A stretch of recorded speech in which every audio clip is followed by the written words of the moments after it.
A very good afternoon to all of you again. In our previous video of biostatistics, we have already discussed about the range of data, which is a part of dispersion measurement. We can measure the dispersion by defining range, quartile deviation, mean deviation and standard deviation. A dispersion can be measured by determining a range, then quartile deviation, then mean deviation,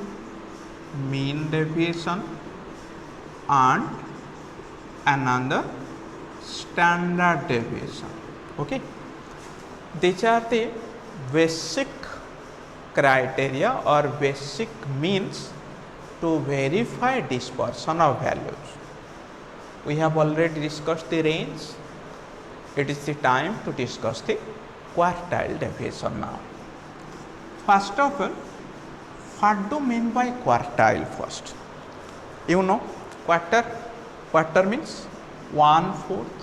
1/4 of a part is quarter. Then why quartile deviation is needed?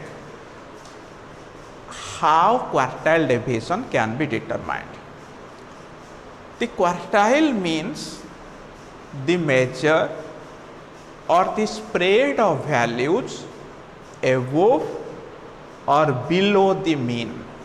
Okay, it is the spread of values above or below the mean by dividing the distribution into quarter, means 4 groups.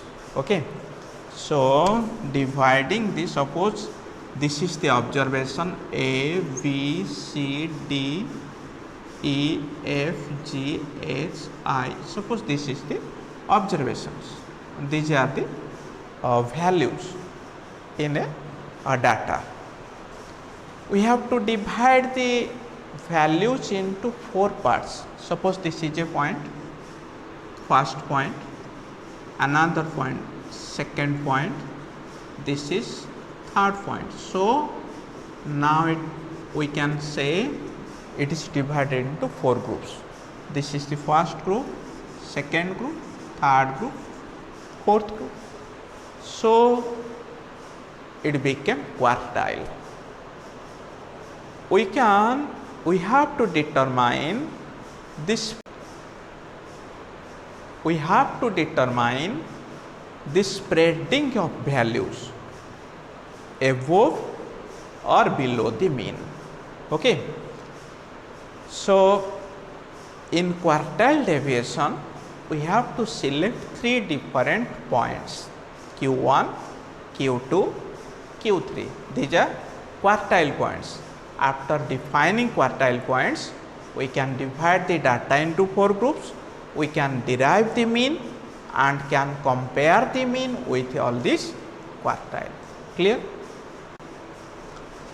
So it is otherwise defined as, mathematically it is defined as the half of difference between upper and lower quartile.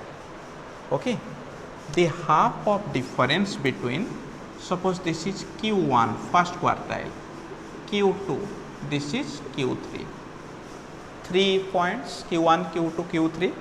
So the data can be divided into 4 parts. So the quartile deviation can be measured by determining the differences between upper and lower quartile and half of upper and lower quartile. That means Q3 upper quartile, Q1 lower quartile by 2. This is defined as quartile deviation. Then what is coefficient of quartile? The coefficient can be determined as Q3 minus Q1 by Q3 plus Q1. Upper quartile, lower quartile difference divided by upper quartile lower quartile some value. Okay. So, we can determine the coefficient and quartile by this formula. Let us go for an example first. Through this example, it can be clarified. Okay.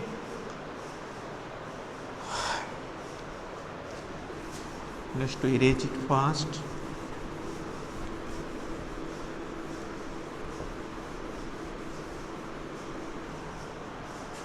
We have described the quartile.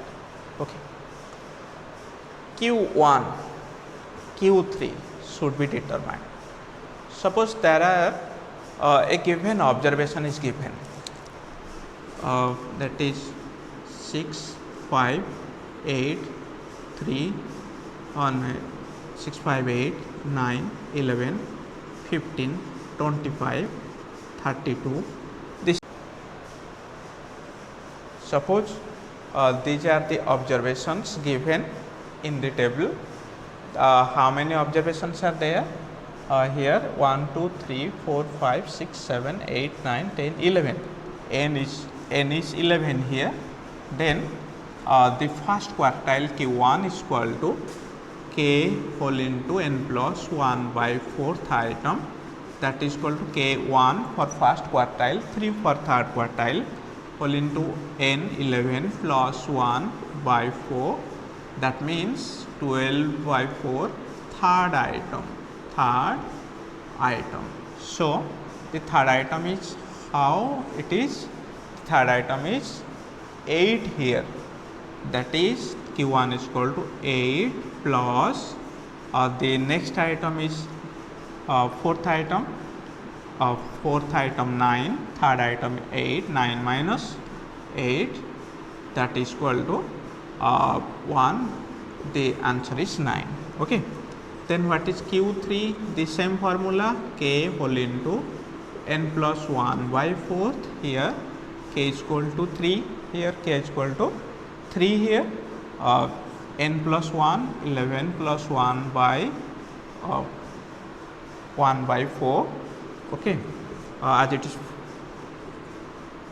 3 into 3, that is 9, here 9. So, Q3 is equal to it is 9th item, third, 4th, 5th, 6th, 7th, 8th, 9th, 35 plus 10th item minus 9th item. 10th item is 39th, 10th, 37 minus 35, that is equal to 37. So, Q3 here 37. How to determine? The quartile deviation here is Q3 minus Q1 by 2. Q3 here 37, Q3 here 37, Q1 here 9 by 2. Okay. So, this is the value, that is 28 by 2, 14. The answer is 14 here. Okay. So, this is all about quartile deviation. By this method, we can derive the quartile deviation for discrete series, for frequency continuous series. Okay. So, it is all about the quartile deviation. Okay. For any type of quartile, for any type of measurement of quartile, we have to divide the data into 4 parts to derive the mathematical value of Q1, Q3, because Q2 is not needed. Just subtract the Q1 from Q3, that is from the upper and lower quartiles. We have to divide it by 2, then we can get the value again. Okay. Thank you.